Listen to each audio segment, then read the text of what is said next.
Habari za asubuhi. Jina langu ni Philippa Cleall.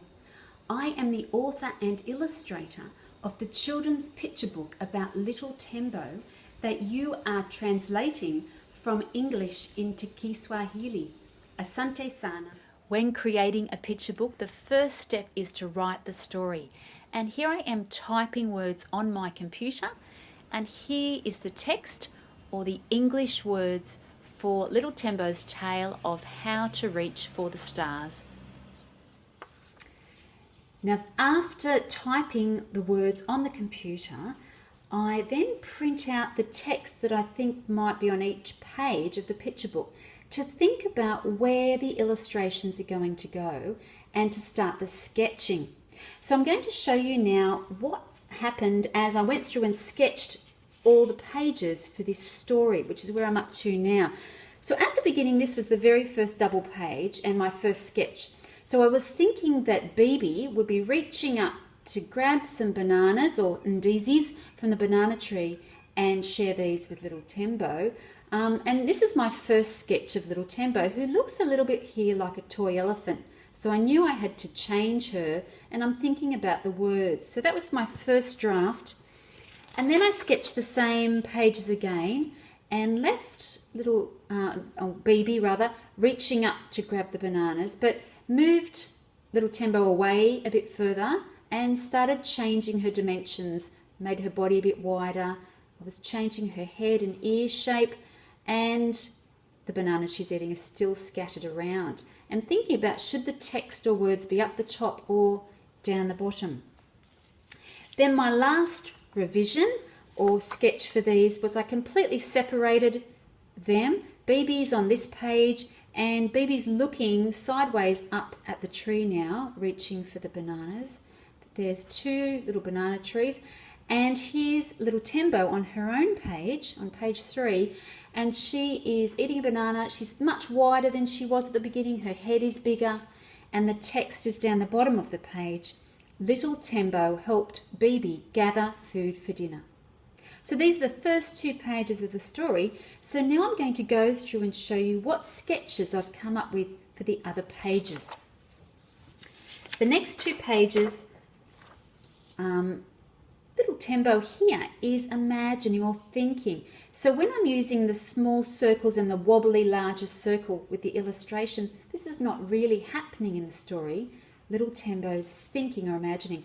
And here she had been thinking about the future, and as you can see, she's imagining herself to be a bit older. She's got some tusks now, and she looks a little bit wrinkled.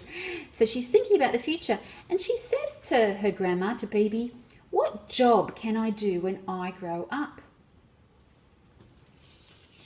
On the next page, Bibi answers, and she says, "I think you should reach for the stars." As they started walking back home, Little Tembo wondered what Bibi meant. How could she reach the stars? And here again, she's thinking this, scratching her head and wondering how can she get that high? On the next double page, Little Tembo thought if she climbed up on her friend Twiga's back, this might help her get high enough. So, on the next page, we see sadly, Twiga was not able to help. Little Tembo's too heavy. So Little Tembo needed to reach up higher and wondered whether she would be able to climb up the tallest tree on the savannah. So here again, she's imagining this. It's not really happening. Then Little Tembo looked up at the mountain and imagined herself standing right on the top. So I don't know if you can recognise this sketch of a mountain, but it's actually going to be Mount Kilimanjaro. So when I paint this illustration, look at some photos of the mountain and try and make it look more realistic. Surely her trunk would touch a star then. So Little Tembo's imagining herself right on top of the mountain, touching a star. The next pages, Bibi came to say goodnight to Little Tembo as she lay down to sleep. "What will I do when I reach a star?" Little Tembo asked her. Bibi smiled. "When you reach a star, you will know that you have achieved something great, she said. Learning all you can and doing your best will help you get where you want to go. So of course, Bibi's not really talking about reaching up a star to touch a star in the sky. She's talking about achieving something. So here's a special reward that you might get when you achieve something, come first in a race or go well in a test. So a star's representing achieving something in learning or at work. So that night, little Tembo dreamed about jobs she might do when she grew up if she worked hard and reached far. And here, of course, we can see that she's dreaming. So what happens here in her dreams isn't real. She's imagining the future. And here she's imagining on this page that she might become a safari driver. Little Tembo's 4-star safari. So it's very high quality safari driver. She owns this truck, and here she's got a little microphone. She's talking to the visitors in the back, the tourists, the kangaroo from Australia, the grizzly bear from Canada, and the panda bear with the binoculars from China. And in the back there's a speaker, which is when she's talking, you can hear what she's saying in the back. So that's what she's imagining. She could be a safari driver. On the next page, she's dreaming that she could become a builder. And here she is at Tembo Building Company, which is a star building company which produces very good quality buildings. And here she is talking to Zebra about their plans for building the bridge, which is happening behind them. And the last dream that little Tembo has is that she could become a teacher. And here she's got her class outside in the grass, and here she's Teacher Tembo with her chalk. And it says the star student this week is Simba, who's answering lots of questions correctly. And they're doing this exercise on the board. So these are the ideas that little Tembo has about what she could do if she achieves when she grows up. Now, just before I show you the last page with the text, I'm just jumping back to show you a quick sped up video of me sketching the illustration for this last page. I draw the outline shapes first and then go back and sketch in all the lines, the wrinkles, the eyes, and all the details for the elephants. The next day on the way to school, little Tembo told her cousins if they work hard to follow their dreams, then they can reach for the stars too. And all of them are carrying their school books on the way to school. So that's the end of the story. I've sketched the illustrations, and now the last stage for me creating the book is to actually illustrate all these pictures by painting them in colour. Painting an illustration involves using my original sketch and then applying paint in layers. And as you can see, Twigger here is completely painted now. And here I've also finished the illustration of little Tembo reaching out to climb up onto Twigger's back. Today I'm going to show you the process of painting a completed illustration for the picture book. So I'm going to paint the very first page in the book of Bibi reaching up to pick a banana or some bananas from the tree. So I don't actually use the thin piece of paper that I've done the original sketch on, because it needs to be on thicker art paper. And rather than sketching it all again, what I actually do is use the computer and my scanner to scan this image into my computer, and then I print out the very same sketch I've done onto some thicker art paper, which is actually a much thicker gauge paper. And so when I paint on it, the page won't wrinkle and the paper will stay very flat. So I'll just go and do that and come back with the printed page. Okay, so I am back with my illustration printed on a slightly larger piece of paper. This is a thicker gauge, almost like cardboard. So I'll be able to trim that off to the size I need it later. Okay, so I need to get started with the paints I'll be using. So I'll just put that out of the way to show you the paints and the different size brushes. I've got some thicker brushes, lots of little brushes that are wider or narrower. I just tend to use a variety of brushes when I'm painting, and I just keep those on the side. I have a cup of water to wash my brushes in, and I'll start putting some colours on my palette.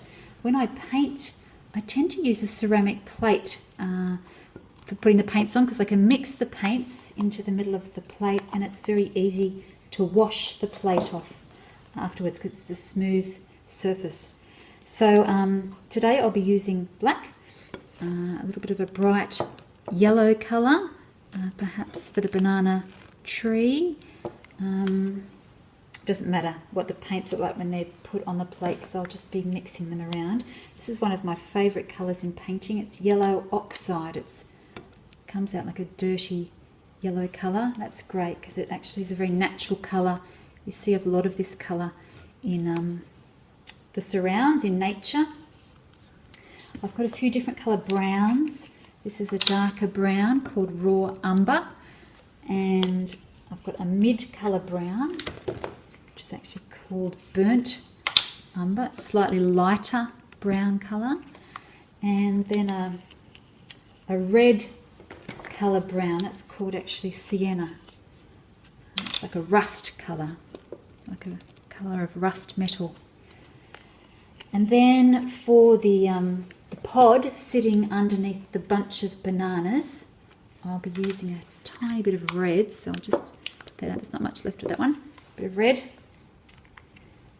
I don't need much of the paints because they don't actually require much paintings, just a tiny bit of lots of different colours. And there's my white. So there's not much of that one left either. Get some new paints. Okay, a bit of white. And as you can see, I'm putting the paints around the edge so I can mix the colours in the middle if I need to. For the banana leaves, I'll use a lighter green and a slightly darker green. And that's probably it for now, I think. I might get some more colours later if I need them. So I'll just put the paints off to the side here where I can access them and they're out of the way of my picture, which I'll bring back here.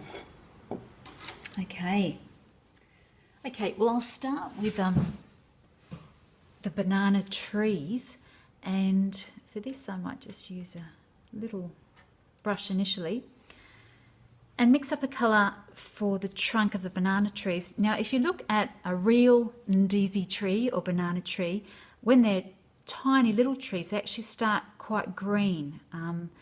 But if you look at an older banana tree, it started to go brown as the trunks peeled away over the years, and the only green part of the tree is right up the top. So down the bottom here I'll need to paint different shades of brown as we work up towards the bunch of bananas and the banana fruit, which is a sort of a red colour, and the leaves will obviously be green. So let's start back here on the ground.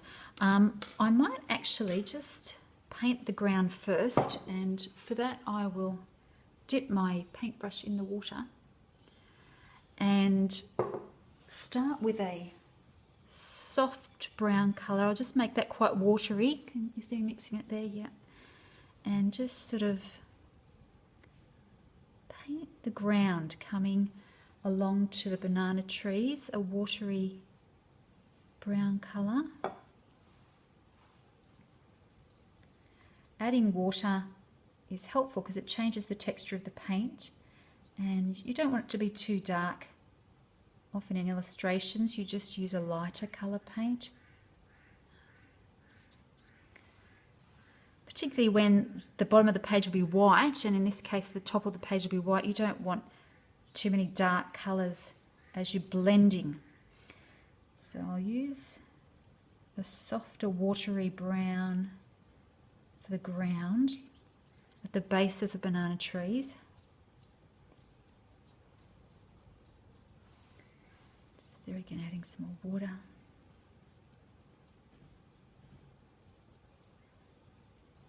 And just paint under the elephant's feet. Now around here I think this will be chopped off the bottom of the page. I don't think that'll be used that bit, but I'll paint it anyhow. Often when you're painting under a character, in this case it's Bibi's feet, there'd be more shadow under a character because the sun is created a shadow under their body. so to be darker under their feet.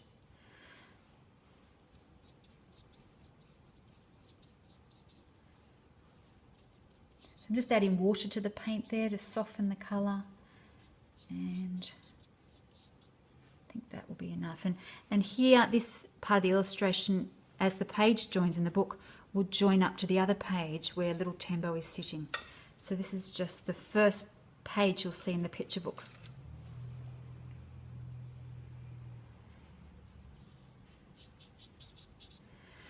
Okay, now as we move up to start painting the banana trees, the colour that is primarily in the bark of a banana tree is not this brown colour, but there is still a greeny tinge to it, more of a yellowy green. So I'll just mix some of that colour in. Just put my water cup there actually. So it's a bit more yellow in the bark of the banana tree than just brown. So I'll paint a bit of yellow in. And as the layers peel back in a banana tree, they sort of look more dead. And up the top it still looks alive. So just don't need too much paint there. Touching that. Similarly going up here. Bigger sections of bark.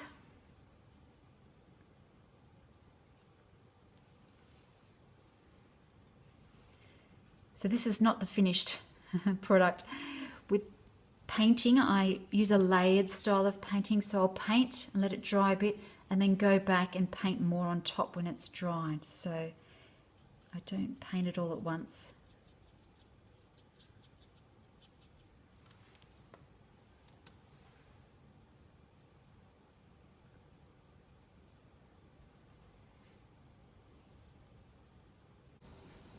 Now just to show you as I'm letting this layer of paint dry, that while I'm painting, I'm actually looking here at a photo on my computer of a banana tree.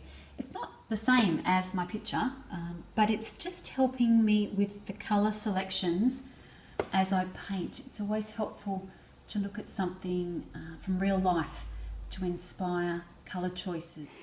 So at this stage of the video, I'm going to speed up my painting. Otherwise, it would take almost all day for you to watch me finish this picture.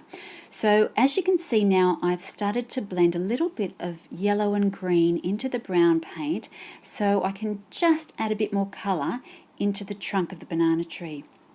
And some darker shades, just to give it a bit more variation and make it look more real. So when I've finished that, I'm just using green paint now and a bit of red, a darker red, to paint the fruit under the bunch of bananas. And now I'm going back with a fine liner pen just to add a black outline to the edge of the tree. Now I'm using a more of a yellow-green colour on the edge of the banana leaves and a darker green in the middle of the leaves. If you have a look at a real banana tree that you might have down the road from where you live, you'll see the ends of the leaves are a yellower colour where they're older, and the middle of the leaves are a darker green. So I'm just carefully painting each leaf here, and the bit of the shadow of the leaf underneath I'm painting a darker colour, because that's where the sun is being shaded by the leaf, so it looks darker. And now painting the bananas, which are a little bit more yellow. Sometimes they can be quite green on the tree, but these ones are a little bit more yellow and they've got darker green surrounds to give them some definition. Oh, sorry, my picture's slipping away here, you can't see it.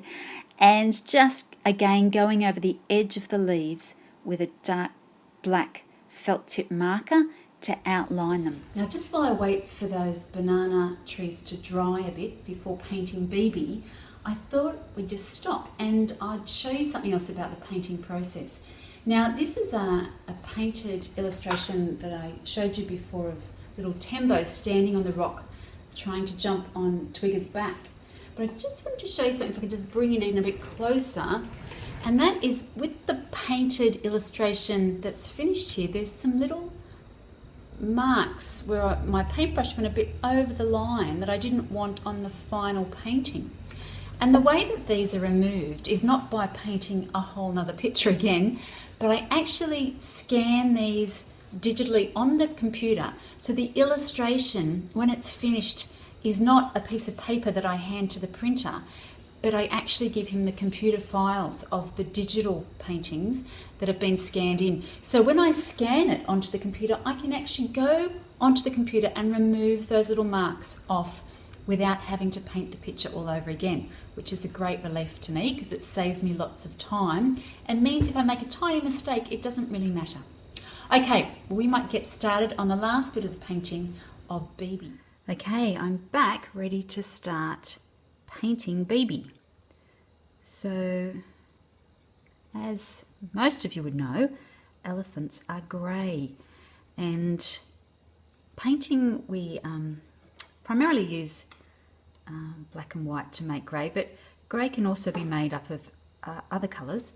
And can you see what I'm doing here? I'm just mixing up a grey paint that I think might be about the right colour. However, as with painting the banana trees, Bibi won't be just one colour grey, she'll be lots of different colour greys. So generally with paint, the colour you paint on a picture or a wall or whatever you're painting, when it dries it goes darker than the original colour. So that's something to be thinking about when you're mixing up paint colours. So I'm just going to have a variety of greys to work with while I'm painting her, some darker ones and some lighter ones. So as I did with the banana trees, I'll paint over her, but that won't be the final coat, and I'll go back and paint over her again in some lighter and darker shades to make her seem a little bit more alive and real.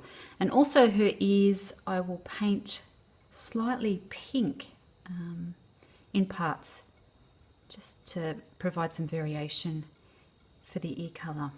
Just making up a sort of a pinker colour there.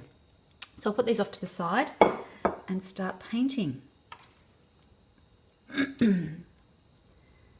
So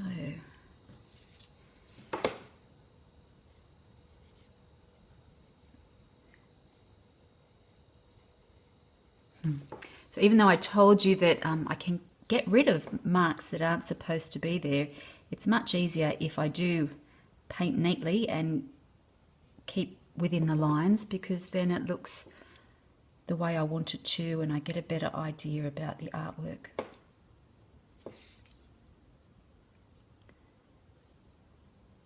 So on the top of a character that is closest to the sun will generally be a lighter colour than underneath where the shadows are darker. However, I'll paint Bibi in a fairly uniform grey colour, and then as this top or this underneath layer of paint dries, I can go back and add highlights. It's a bit tricky with this larger, wider brush. I might have to use a narrower brush for some of these more fiddly sections of Bibi. Just swap brushes. So around the eye, I'm just going to use a very light grey, so her eye doesn't get lost in dark grey paint, because with painting it's nice to have a contrast, and because her eye is black, it's good if the paint around her eye is a bit lighter. So I'll leave that a bit lighter. And I'll have to go back and paint the wrinkles again because they'll be lost. They'll be covered up by this paint when I'm finished painting this first layer of grey paint on.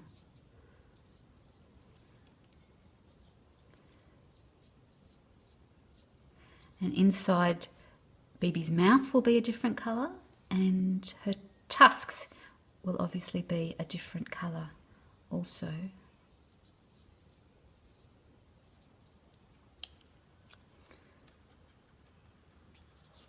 So this will take a while to paint, and I'll keep this painting at real time for a little while, but then I'll speed up again so you can see the painting happening, but it'll be quicker for you to watch, and you'll be able to watch the whole painting process instead of just part of it, because it probably will take me another 2 or 3 hours to finish this picture, and that's too long for your lesson, so you won't be able to see it, so I'll have to speed it up for you so you can watch the whole painting process just a little bit more quickly.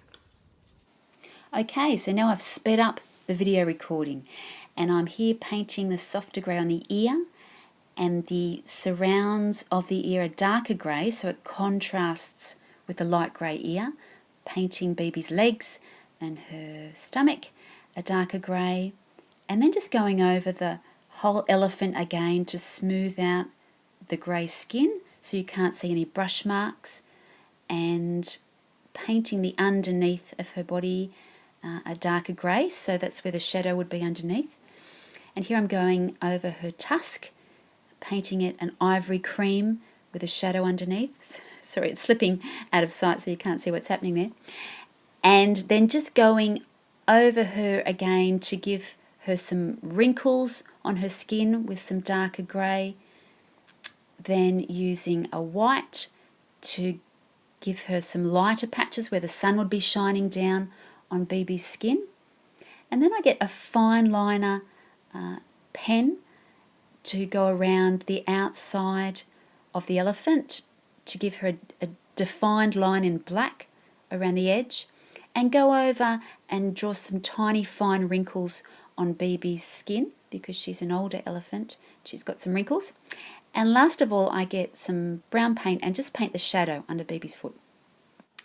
So now that I've finished the painting, here is the desktop scanner that I'm going to show you the scanning process. Here's the completed painting, and I lie this face down on top of the scanning bed of the computer scanning machine, and then scan this image onto my computer via the connected cable. So here is the painted illustration of Bibi that's been scanned into my computer. So I'm just going to show you how I go and edit any marks of paint that have sort of slipped outside the lines where I want them to be. So I go into this program and zoom in a bit closer to the image, and then I'll find the section of Bibi that I want to clean up. Just any little marks can be easily cleaned up this way. And if we just go down a bit more, you can see there's a section of paint just under her neck that needs to be erased. Now what I've got here, this little square, is an eraser, a digital eraser. So I'll just clean off that section of paint from her neck. And if we zoom back out again,